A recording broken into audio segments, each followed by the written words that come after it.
Good evening students, कैसे हैं आप लोग? आई होप अच्छे होंगे। मैं हिमांशु राज श्रीवास्तव आपके अपने YouTube channel Sudhakar sir classes पे आपका स्वागत करता हूं। चलिए देखिए, जैसे आपको सबको पता ही है कि 10 क्वेश्चंस की सीरीज चल ही रही है। 10 क्वेश्चंस में आज फिर हम लोग लेके आए हैं वो क्वेश्चंस जो आपके या तो बोर्ड में आ सकते हैं या तो बोर्ड में आए हुए होंगे, यानी कि बहुत इंपॉर्टेंट क्वेश्चंस हैं। तो वीडियो को लास्ट तक ज़रूर देखिएगा। चलिए स्टार्ट करते हैं वीडियो को। आज का हमारा फर्स्ट क्वेश्चन है, व्हाई डू ऑर्गेनिज्म रिप्रोड्यूस? जितने भी लिविंग ऑर्गेनिजम्स हैं उनकी एक स्पेशल क्वालिटी है कि वो रिप्रोडक्शन करते हैं। तो यहाँ पे आपसे ये पूछा गया है कि वो रिप्रोडक्शन क्यों करते हैं, क्यों उनके लिए बहुत ज़रूरी है रिप्रोडक्शन करना, और उससे क्या होगा फ़ायदा उनका। चलिए देखें क्या एक्सप्लेनेशन लिखा हुआ है। तो एक्सप्लेनेशन हमारा लिखा हुआ है, reproduction is important for living organisms. देखो क्या है, रिप्रोडक्शन क्या है, बहुत इंपॉर्टेंट है। ठीक, रिप्रोडक्शन क्या है, इंपॉर्टेंट किसके लिए? लिविंग ऑर्गेनिजम्स के लिए। ठीक, लिविंग ऑर्गेनिजम्स में चाहे वो प्लांट्स हो, चाहे एनिमल्स हो, चाहे माइक्रो ऑर्गेनिजम्स हो, सब के सब की बात हो रही है यहाँ पे। किस लिए जरूरी है? To maintain the continuity. Continuity का मतलब, जैसे देखो आपने टाइगर देखा है, ठीक, आपके ग्रैंड पेरेंट्स ने भी टाइगर देखा है, तो वो रीज़न क्या है उसके पीछे? उसके पीछे रीज़न रिप्रोड्यूस करना, उनकी क्वालिटी क्या है, रिप्रोड्यूस कर रहे थे वो। अगर ऐसा नहीं होगा तो कंटिन्यूटी नहीं बनेगी किसी भी स्पीसीज की। ठीक है, यही यहाँ पे लिखा हुआ है, continuity of their species. Species की कंटिन्यूटी के लिए क्या चीज़ ज़रूरी है? रिप्रोड्यूस करना, यानी कि एक प्रोसेस होती है जिसको हम लोग बोलते हैं रिप्रोडक्शन। वो बहुत इंपॉर्टेंट है, किस लिए? कंटिन्यूटी के लिए। ठीक है, किसी भी लिविंग ऑर्गेनिजम्स की स्पीसीज गायब ना हो, ख़त्म ना हो, इसलिए रिप्रोडक्शन बहुत ज़रूरी है। चलिए आज का सेकंड क्वेश्चन हम लोग देखते हैं क्या कह रहा है। Second question says, why do male gamete have a tail? Male gamete जो होता है उसके टेल क्यों होती है, ये बताना है आपको। तो मेल गैमीट का नाम आप लोग जानते हो, स्पर्म होता है। इस ह्यूमन बींग्स की बात हो रही है यहाँ पे, तो स्पर्म हो गया। तो स्पर्म में टेल क्यों होती है, या टेल का यूज़ क्यों है, क्या करते हैं वो लोग टेल से? चलिए देखते हैं एक्सप्लेनेशन क्या कह रहा है। देखो मेल गैमीट, अब यहाँ पे देखो मेल गैमीट का नाम दे दिया क्या, स्पर्म। ठीक है, आर मोटाइल। अब देखो मोटाइल का मतलब क्या होता है? मोटाइल का मतलब होता है एक जगह से दूसरी जगह ये जाएंगे। ठीक है, मेल गैमीट फीमेल गैमीट तक जाएंगे ना, इसीलिए वर्ड यूज किया गया, मोटाइल होते हैं। ठीक है, द टेल, तो अब यहाँ पे बात आ गई टेल की, जो हमारा क्वेश्चन है। टेल हेल्प क्या करता है? Tail helps the sperm to swim through the reproductive track of the female. तो टेल क्या करता है, उसकी हेल्प करता है मूव करने में, कहाँ पे? Reproductive track of the female. Female का जो रिप्रोडक्टिव टेल है, रिप्रोडक्टिव पार्ट है, ट्रैक है, वहाँ से वो फीमेल गैमीट तक पहुँचेगा। तो उसमें हेल्प कौन कर रहा है? हेल्प कर रहा है स्पर्म की टेल। ठीक है, टू रीच द ओविडक्ट। अब ओविडक्ट क्या है? ओविडक्ट फीमेल रिप्रोडक्टिव पार्ट का एक नाम है, और यहीं पे फर्टिलाइजेशन होता है। यहीं पे क्या होता है, एग किससे मिलता है? स्पर्म से। ठीक, तरह से स्पर्म बना दिया। ठीक है, ये क्या होगा, यहीं पे फ्यूजन होगा, फर्टिलाइजेशन होगा। चलो नेक्स्ट क्वेश्चन देखते हैं हम लोग। what do the following what do the following part of a flower develop into after fertilization? यहाँ पे देखो ओवरी एक लिखा है, एक ओव्यूल्स लिखा है, दो वर्ड लिखा हुआ है। दोनों क्या है? रिप्रोडक्टिव पार्ट है किसके? फ्लावर के। ठीक है, फीमेल पार्ट में आते हैं ये दोनों डेवलप होके क्या बनाते हैं? फर्टिलाइजेशन के बाद ओवरी डेवलप होके क्या बनाएगा, और ओव्यूल्स क्या बनाएगा, ये आपको देखना है। तो देखो आफ्टर फर्टिलाइजेशन, अब फर्टिलाइजेशन क्या होता है? जहाँ पे मेल गैमीट फीमेल गैमीट से क्या हो जाएगा, फ्यूज हो जाएगा। अब देखो after fertilisation the part develops as, अब देखो ओवरी की बात कर रहे हैं, तो ओवरी किस में हो जा रहा है? फ्रूट बन जा रहा है। प्लांट्स में जब फ्रूट बन रहा है तो वो क्या है? ओवरी का डेवलपमेंट पार्ट है। उसके बाद देखो ओव्यूल्स किस में डेवलप हो जा रहा है? सीड में। ठीक है, तो यानी कि ओवरी डेवलप हो गया, या ओवरी चेंज हो गया किस में? फ्रूट में। और ओव्यूल्स किस में हो गया? सीड में। ठीक है, चलो नेक्स्ट देखते हैं क्या है। नेक्स्ट है हमारा question, name two main parts of hind brain and state the function of each. Hind brain के आपको पार्ट लिखने हैं, मेन पार्ट 2 लिखने हैं और साथ में उनका फंक्शन भी लिखना है। चलो देखते हैं क्या है। तो मेन पार्ट में कौन कौन आ जाएगा, मेडुला और सेरिब्रम। देखो 2 पार्ट हो गए। उसके बाद इनका फंक्शन देखो क्या है। तो मेडुला का फंक्शन है इनवॉलेंट्री एक्शंस को कंट्रोल करना। इनवॉलेंट्री एक्शंस क्या होते हैं, वो एक्शंस जिन पे हमारा कंट्रोल नहीं है। अब जैसे देखो ब्लड प्रेशर, तो क्या ब्लड प्रेशर को आप कंट्रोल करते हो क्या, नहीं, उसको कंट्रोल करता है कौन, मेडुला।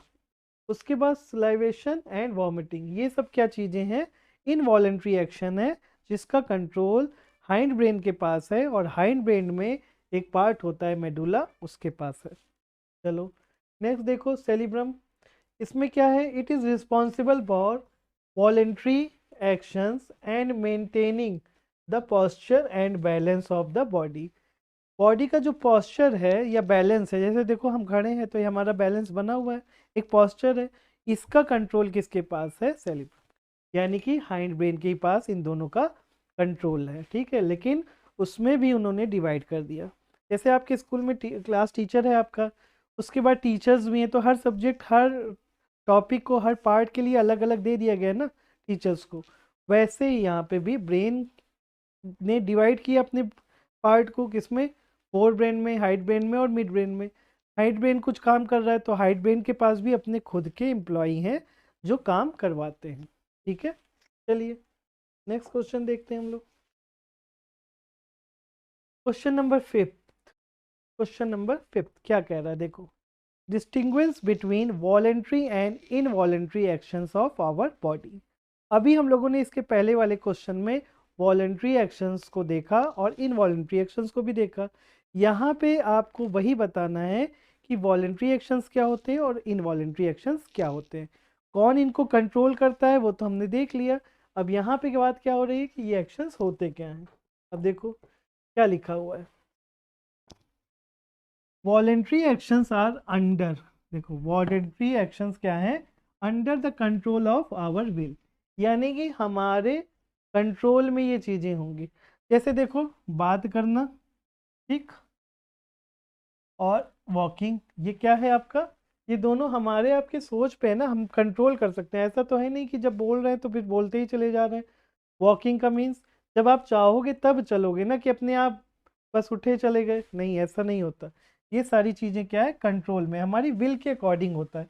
इसीलिए इन एक्शंस को क्या नाम दिया गया है, वॉलेंट्री एक्शंस। ठीक है, चलो उसके बाद देखें क्या कह रहा है इनवॉलेंट्री एक्शन में। तो इनवॉलेंट्री एक्शन में कह रहा है are not under the control of our will, यानी हमारे कंट्रोल में नहीं है, वो चीज़ें अपने आप हो रही हैं। क्या क्या चीज़, देखो हार्ट बीट और स्लाइवेशन।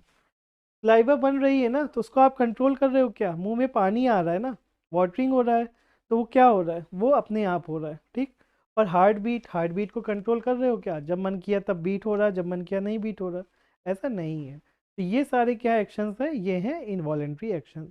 अभी इसके पहले वाले क्वेश्चन में हम लोगों ने पढ़ा था कि कौन इसको कंट्रोल कर रहा है, यहाँ पे हम लोगों ने पढ़ लिया ये क्या चीज़ होते हैं। चलो देखें नेक्स्ट क्वेश्चन, हमारा क्वेश्चन नंबर 6 क्या कह रहा है, व्हाट इज रिफ्लेक्स एक्शन। बहुत बार रिफ्लेक्स एक्शंस को बारे में हमने सुना है। अब यहाँ पे क्या होता है रिफ्लेक्स एक्शन, वो देखते हैं। देखो एक्शन मीन्स क्या होता है, कोई काम, लेकिन यहाँ पे किस काम की बात हो रही है, रिफ्लेक्स, यानी कि तुरंत का तुरंत हो रहा है। चलो देखें क्या कह रहा है, it is an unconscious automatic and involuntary response. ठीक है, ये क्या है, तुरंत बिना सोचे समझे हो रहा है। जैसे अभी कोई चीज़ रखी हो, गर्म हो, वो उसका टेम्परेचर बहुत ज़्यादा हो, अचानक से आपका हाथ उस पर पड़ जाए तो क्या करोगे, हाथ रखा रहेगा, नहीं, तुरंत हट जाएगा। तो ये क्या होता है, ये कहलाता है रिफ्लेक्स एक्शन। इसका कंट्रोल होता है स्पाइनल कॉर्ड के पास। ठीक है, इसमें ब्रेन कोई भी पार्टिसिपेट नहीं करता, लेकिन उसको नॉलेज सब होती है। ठीक है, चलो देखो क्वेश्चन नंबर 7 क्या कह रहा है हमारा, state one example of chemotropism.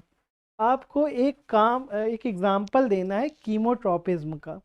Chemo का मतलब है केमिकल और ट्रोपिज्म का मतलब है मूवमेंट, यानी ऐसी मूवमेंट जो केमिकल के थ्रू हो रही हो, उसी का आपको एग्जाम्पल देना है। चलो देखें क्या एग्जाम्पल दे रहा है। Growth of pollen tube. ठीक, पॉलन ट्यूब क्या होता है? पॉलन सॉरी स्टिग्मा में अंदर जहाँ से पॉलन ग्रेन ओवरी तक पहुँच रहा है। And ovule due to chemical stimulus. ये कैसे हो रहा है? ये केमिकल के थ्रू हो रहा है, केमिकल वहाँ पे रिलीज हो रहा है जिससे क्या हो रहा है, पॉलन ग्रेन मूव कर रहा है। ठीक है, during the process of the fertilisation. किस टाइम पे ये हो रहा है? जब फर्टिलाइजेशन हो रहा है। फर्टिलाइजेशन का means male gamete female gamete से फ्यूज हो रहा है। Is a an example of chemotropism, और यही क्या है हमारा, कीमोट्रोपिज्म का एक एग्जाम्पल है। ठीक है, चलो नेक्स्ट क्वेश्चन देखते हैं। क्वेश्चन नंबर 8 क्या कह रहा है, चलो देखते हैं। What are outside raw material used by an organism? What are outside raw materials used by an organism? Organisms जो हैं, चाहे वो लिविंग मतलब प्लांट्स हों चाहे हम लोग हों, यानी कि हेट्रोट्रॉप्स हों चाहे ऑटोट्रॉप्स हों, वो लोग ऐसा कौन सा रॉ मटेरियल यूज़ कर रहे हैं? कहाँ का? आउटसाइड, बाहर का, यानी अपने अंदर का नहीं, बाहर की बात हो रही है। अब देखो क्या है इसका एक्सप्लेनेशन। चलो, एनी ऑर्गेनिज्म, कोई भी ऑर्गेनिज्म क्या कर रहा है, ऑर्गेनिक मॉलिक्यूल्स को यूज कर रहा है एज मटेरियल। मतलब हम लोग अपने चीज के अपने फायदे के लिए, अपनी लाइफ प्रोसेस के लिए उन चीजों का यूज कर रहे हैं। ठीक है, अब हम लोग क्या कर रहे हैं, देखो हेट्रोट्रॉप्स है ना, हम लोग हेट्रोट्रॉप्स मीन्स जो फूड के लिए दूसरों पे डिपेंड होते हैं, वो क्या कर रहे हैं, यूज एज फूड। हम लोग फूड की तरह से ऑर्गेनिक मटेरियल्स को यूज कर रहे हैं। And autotrophs use carbon dioxide, minerals, water, ये सारी चीज़ें ऑर्गेनिक मटेरियल हैं। और ये सारी चीज़ कौन यूज़ कर रहा है? ऑटोट्रॉप्स। किस लिए यूज़ कर रहे हैं? और ऑक्सीजन भी किस लिए यूज़ कर रहे हैं? For respiration. ठीक, एज रॉ मटेरियल। तो क्या हो रहा है, यानी कि ऑटोट्रॉप्स भी यूज़ कर रहे हैं सारी चीज़ें। कार्बन डाइऑक्साइड देखो फोटोसिंथेसिस के लिए इंपॉर्टेंट है, वाटर भी, ऑक्सीजन भी। ऑक्सीजन रिलीज हो रही है, ऑक्सीजन हमारे लिए भी ज़रूरी है, फूड के तौर पे हम लोगों ने यूज़ किया। तो ये क्या है, ये पूरी तरह से ऑर्गेनिक मटेरियल्स हैं जो हेट्रोट्रॉप्स भी और ऑटोट्रॉप्स भी यूज़ कर रहे हैं। चलो क्वेश्चन नंबर 9 देखते हैं हम लोग क्या कह रहा है। क्वेश्चन नंबर 9 कह रहा है, where do plants get reach of the raw material required for photosynthesis? Where do plants get each of the raw materials required for photosynthesis? यानी कि फोटोसिंथेसिस के लिए क्या चीज रॉ मटेरियल यूज हो रहा है, जो वो उनको कहाँ से मिलता है और क्या क्या है। चलो देखते हैं। पहला सबसे इंपॉर्टेंट क्या है, कार्बन डाइऑक्साइड। अब कार्बन डाइऑक्साइड प्लांट्स को मिल कहाँ से रहा है? तो मिल रहा है, कार्बन डाइऑक्साइड कहाँ से मिल रहा है? एनवायरनमेंट से, एटमॉस्फेयर से, यानी कि और थ्रू स्टोमेटा, स्टोमेटा के थ्रू वो प्लांट्स तक पहुंच जा रहा है। फिर वाटर, सबको पता है वाटर बहुत ज़रूरी होता है ऑटोट्रॉप्स के लिए, वह हेट्रोट्रॉप्स के लिए भी। कहाँ से मिल रहा है वाटर उनको? वाटर एब्जॉर्ब, प्लांट्स एब्जॉर्ब कर रहे हैं। प्लांट्स का कौन सा पार्ट एब्जॉर्ब कर रहा है? रूट और सॉइल से। ठीक है, and transport to the leaf, और उस वाटर को कहाँ तक भेज दिया जा रहा है? लीफ तक। क्यों? फोटोसिंथेसिस की प्रोसेस लीफ में ही होती है। उसके बाद देखो सनलाइट। अब सनलाइट बताने की जरूरत तो है नहीं, लेकिन लिखा है तो चलिए देख लेते हैं। Plants get sunlight from the sun. जाहिर सी बात है, जब उसका नाम ही सनलाइट है तो कहाँ से मिलेगी हमें? सन से मिलेगी। नेक्स्ट, क्लोरोफिल जो पार्टिसिपेट कर रहा है, देखो क्या है, it is present in chloroplast. Chloroplast का एक पार्ट है क्लोरोफिल, जो ग्रीन कलर का पिगमेंट होता है, फाउंड इन ग्रीन लीव्स। और इसीलिए देखो प्लांट्स के कलर क्या होते हैं? ग्रीन। जहाँ जहाँ ग्रीन पार्ट होगा वहाँ पे क्या मिलेगा? क्लोरोफिल। और क्लोरोफिल की हेल्प से, सनलाइट की हेल्प से वाटर और कार्बन डाइऑक्साइड को लेके प्लांट्स फोटोसिंथेसिस की प्रोसेस कंप्लीट करते हैं। What would be the consequence of deficiency of hemoglobin in our body? Haemoglobin क्या होता है? देखो इसका शॉर्ट फॉर्म पहले याद कर लो, कहीं कहीं पे शॉर्ट फॉर्म भी आपसे पूछ लेता है, मतलब शॉर्ट फॉर्म लिखा होगा तो कंफ्यूज मत होना। HB होता है हीमोग्लोबिन का। ठीक, हीमोग्लोबिन की कमी अगर हो जाए बॉडी में तो क्या होगा, ये आपको बताना। हीमोग्लोबिन का काम आप जानते हो कि ऑक्सीजन को क्या करना है? कैरी करना है। और ऑक्सीजन क्यों कैरी करना है हर पार्ट में, हर ऑर्गन में, क्योंकि ऑक्सीजन के बिना हमारा कोई भी पार्ट काम नहीं कर सकता सही तरीके से। तो देखो क्या कह रहा है, ड्यू टू द डिफिशियंसी, यानी हीमोग्लोबिन की कमी, क्या कह रही है, ब्लड में अगर कमी हो जाए तो क्या होगा, क्योंकि ऑक्सीजन को ये कैरी कर रहा है तो ऑक्सीजन की कैरिंग कैपेसिटी क्या हो जाएगी, डिक्रीज हो जाएगी, कम हो जाएगी। भाई यही तो ऑक्सीजन ले जा रहा है। जब हीमोग्लोबिन कम होगा तो ऑक्सीजन की कैपेसिटी, जो कैरी करने की कैपेसिटी है, वो भी कम हो जाएगी, डिक्रीज हो जाएगी।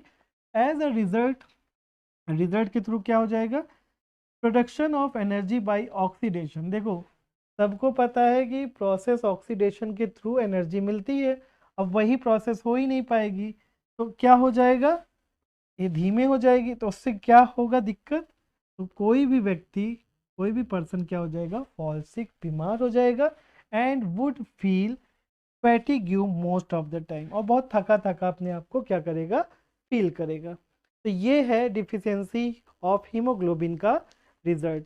हीमोग्लोबिन नॉर्मल 14 to 18 ग्राम होना चाहिए एडल्ट्स में।